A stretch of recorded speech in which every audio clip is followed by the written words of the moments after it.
जहाँ मिल गया तो रह गया और जहाँ जो मिल गया वो खा लिए सर। और जैसे पट्टा बनने के लिए जारी हुआ वैसे वो लोग रोक टोक कर रहे हैं हमको, कंप्रोमाइज हो जाओ, पैसा लिए हो बोल के, हमें 1 रुपये भी पैसा नहीं है। वो विधायक से मिल के अपना उसको पैसा खिला के अपना तरफ खींच रहे हैं। भूपेश बघेल जी हमारे लिए लेटर लिखे, लेकिन उनका भी लेटर दब गया। क्या भूपेश बघेल जी हमारे लिए बहुत मदद की है, वो तो भगवान जैसे हमारे लिए मदद कर। सीएम जी बोलता है कि आप कोर्ट में लगाओ, तो सर हम कोर्ट में लगाएं कि हम पट्टा बनाएं कि क्या करें सर। छत्तीसगढ़ में तमाम तरीके की समस्या आपको लोगों की दिखती होगी, लेकिन हर किसी को चाहिए कि जीवन में कम से कम उनका एक खुद का ज़मीन हो, उसमें उनका आवास हो। लेकिन क्या हो, ऐसी कहानी हो जाए कि जो ज़मीन आपको अलॉट हुई हो उस पर किसी और का कब्ज़ा हो, पर्चा आपके पास है आपके नाम से, लेकिन कोई दूसरा ही उस पर कब्ज़ा करके बैठ जाए। ऐसे बहुत सारे मामले आपने देखे, लेकिन एक जीता जागता मामला मैं आपको बताता हूँ।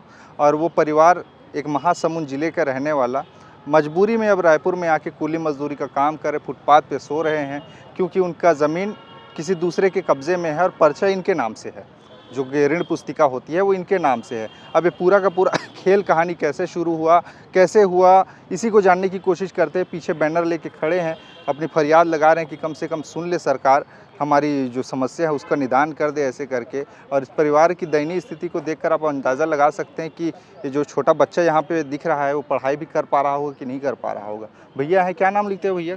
मैं सुरेश साहू लिखता हूँ सर। सुरेश साहू जी, कहाँ से हो, कहाँ पूरा पता बताओ तो। मैं रायपुर में मेरा बचपना कट गया सर, और मैं मूल निवासी छत्तीसगढ़ महासमुंद जिला और ये अपना मादगुड़ा कोमा खान का हूँ सर। अच्छा जी क्या हुआ था आपके साथ में, क्या मामला है ये? सर, ये मेरा मामला है कि आज 25-30 साल पहले ऋण पुस्तिका ये गुम हो गया था, और गुम होने के बावजूद हम लोग मियाँ बीबी यहाँ रहते हैं रायपुर में, और आज मेरा बचपना कट गया। लेकिन सर ये ऋण पुस्तिका बनाने के लिए गए थे तो ऐसा बना चुका है, ये काबिज किसी का दूसरे के नाम में और मेरा नाम में ऋण पुस्तिका बनाया गया है सर।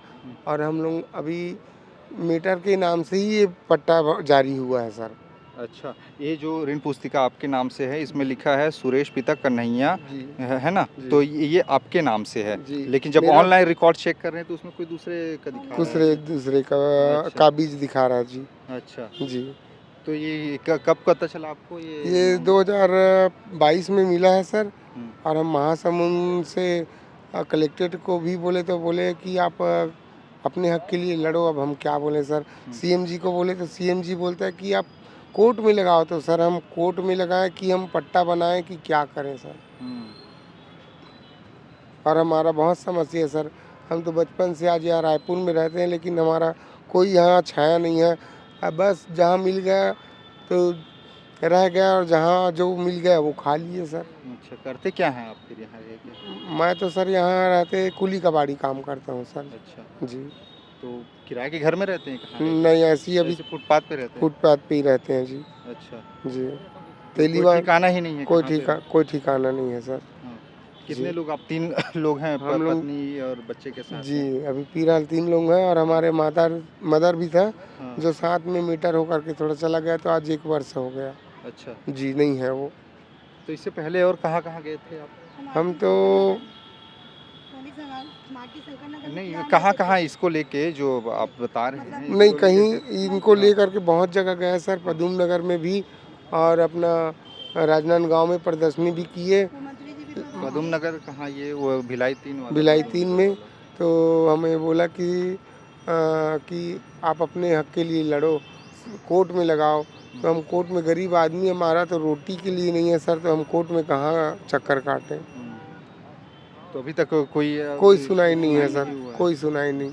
ये इधर लगा के रखे हैं और लंबे समय से लड़ रहे हैं। आप भी इनका साथ दे रहे हैं, पत्नी क्या नाम लिखते हैं? सुनीता साहू। अच्छा, हम लोग ना ऋण पुस्तिका बनाने के लिए गए थे, तो पटवारी जी बोले पहले ना कागज़ थाना से रुका, घोना भारा थाना है ना, तो घोना भारा थाने वाले कागज़ को रोक रहे। तो लेडीज जब से हमारा पट्टा बना ना तब से हमको घुमाया जा रहा है, और क्या बोलता है कि तुम सच मत बोलना बोल के पटवारी बोला। और जैसे पट्टा बनने के लिए जारी हुआ वैसे वो लोग रोक टोक कर रहे हैं हमको, कंप्रोमाइज हो जाओ, पैसा लिए हो बोल के, हमें 1 रुपये भी पैसा नहीं है। ज़मीन को नापने के लिए बोले तो लेडीज़ आई तभी ज़मीन को नापे। हम लोग को बहुत साल से घुमा रहे भैया, सन 2019 से चक्कर काट रहे हैं हम लोग। कितना जमीन हम लोगों का आधा एकड़ का पट्टा है हाँ। और 35 एकड़ का मिसरी कार्ड 35 एकड़ का मिसरी कार्ड है और घर भी गांव वाले दे दिए। घर भी हमारा वहाँ गांव में है। अच्छा। हाँ घर है खुद का वहाँ। तो वहाँ कोई रहते हैं कि नहीं रहते? किसी को दे दिए, इनका पापा तो वही लोग रहते कहने का हैं। मतलब अभी आप लोग तो यहाँ हो, परिवार का कोई सदस्य रहता है? नहीं, वो इसी गांव वाले को दिए, गाँव वाले रहते हैं। हम लोगों के लिए ऊपर बहुत दबाव है, मंत्री जी के लिए भी बहुत दबाव है। मंत्री जी का कागज दब गए महासमुंद जिले में, नहीं तो एक बार बोलता मंत्री जी तो पूरा रायपुर बंद हो जाता। हम लोग सन 2019 से घूम रहे, जितना दिन सीएम जी को बैठे हुआ है ना उतना दिन हम लोग चक्कर काट रहे हैं। उनको बताएंगे सच बात अपना बोल के। मंत्री जी भी हमारे लिए बहुत मदद की है, लेटर लिख लिख के देते हैं तो कागज महासमुंद में जाके दब जाते हैं। लेकिन वहाँ पर धूल फाँक रहा है। हाँ, वो विधायक से मिल के अपना उसको पैसा खिला के अपना तरफ खींच रहे हैं। तो बहुत बार कोशिश की है मंत्री जी, लेकिन मंत्री जी का कहना नहीं मान रहे।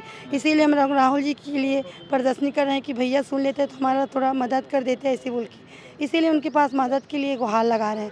लड़का भी मेरा 11 साल का है, इसका भी पढ़ना लिखना बहुत मुश्किल है। मेरा पति इतना छोटा से है, इसका छोटा उम्र से तब से परेशानी झेल रहे हैं हम लोग। कौन से क्लास में बच्चे? क्या नाम है? अभी तीसरी। यहीं पढ़ते हो? हाँ। रविग्राम में पढ़ते हाँ, अच्छा। रविग्राम। रविग्राम में। हाँ। तो ये तो दिक्कत, पढ़ाई कर रहे हैं इसमें। मतलब पढ़ाई कर रहे हैं लेकिन पढ़ाई में तो दिक्कत है ना भैया। खुद का छाया नहीं रहेगा, खुद का घर रहेगा, जमीन दूसरा रख लिए तो कहाँ से लड़का पढ़ लिख लेगा। हम लोग का बहुत समस्या है भैया। हम लोग बहुत दिन से चक्कर काट सन 2019 से। और वो लोग बोलते हैं कि तुम लोग हमारे से लड़ नहीं पाओगे बोल के। उनके यहाँ 2 वकील यहीं रहते हैं ना रायपुर में, उनका धमकी बताते हैं हमको तुम कहाँ लड़ पाओगे बोल के। तो हम लोग सीएम जी से आदेश करें कि सीएम जी को सच बताएंगे बोल के। सीएम जी भी मदद किए लेकिन सीएम जी का भी बात को हटा दिए। मंत्री जी बोले कि जाओ तुम्हारा महासमुंद जिले में बोल के भूपेश बघेल जी हमारे लिए लेटर लिखे, लेकिन उनका भी लेटर दब गया।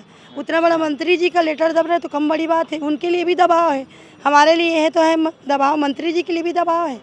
अच्छा, भूपेश बघेल ने लेटर में लिखे भूपेश बघेल जी हमारे लिए बहुत मदद की है। वो तो भगवान जैसे हमारे लिए मदद कर। हमारा कलेक्टर चिरसागर महादेवा क्या बोलते हैं अपना कांकेर में बैठा है, वो भी हमारे लिए बहुत हेल्प किया है।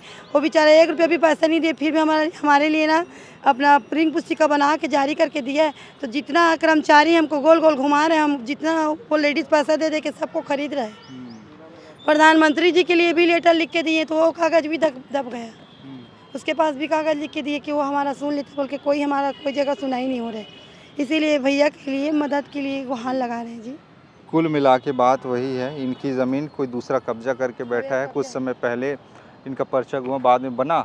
अब ऑनलाइन रिकॉर्ड में देख रहे हैं तो कोई दूसरे का नाम दिखा रहा है। नाम अब इसमें फिजिकल जो पर्चा दिख रहा है इसमें ऋण पुस्तिका, इसमें इनका नाम है, ऑनलाइन में किसी और का नाम है। मतलब ऐसा भी खेल होता है। अब आरोप ये लगा रहे हैं कि साँठ गांठ करके पटवारी आरआई लोग सब मिलजुल के पूरा का पूरा ज़मीन को किसी को दिए हैं और उसमें गलत तरीके से फर्जीवाड़ा तरीके करके वो जो दूसरे के नाम पे ज़मीन को चढ़ाया गया है। अब ये लोग भटक रहे हैं, यहाँ पर रहने के लिए छत नहीं है सर पे, बच्चे के अभी भविष्य का सवाल है। मतलब जिल्लत भरी ज़िंदगी इनकी अभी हो चली है एक तरह से। अब खैर मामले में आखिरकार अगर सरकार सुने तो क्या कुछ एक्शन लेगी, ये देखने वाली बात होगी, क्योंकि मामला गंभीर है। ऐसे एक नहीं कई मामले आते हैं जो दब कर रह जाते हैं और फाइल जैसा कि बता रहे हैं कलेक्ट्रेट में धूल फाँक रहे हैं। कब इनकी सुनवाई होगी कब नहीं, समय बताएगा। खैर मामले पे विचार अपने बताइएगा। खबरें और भी जिसके लिए बने रहिए छत्तीसगढ़ के साथ में। नमस्कार।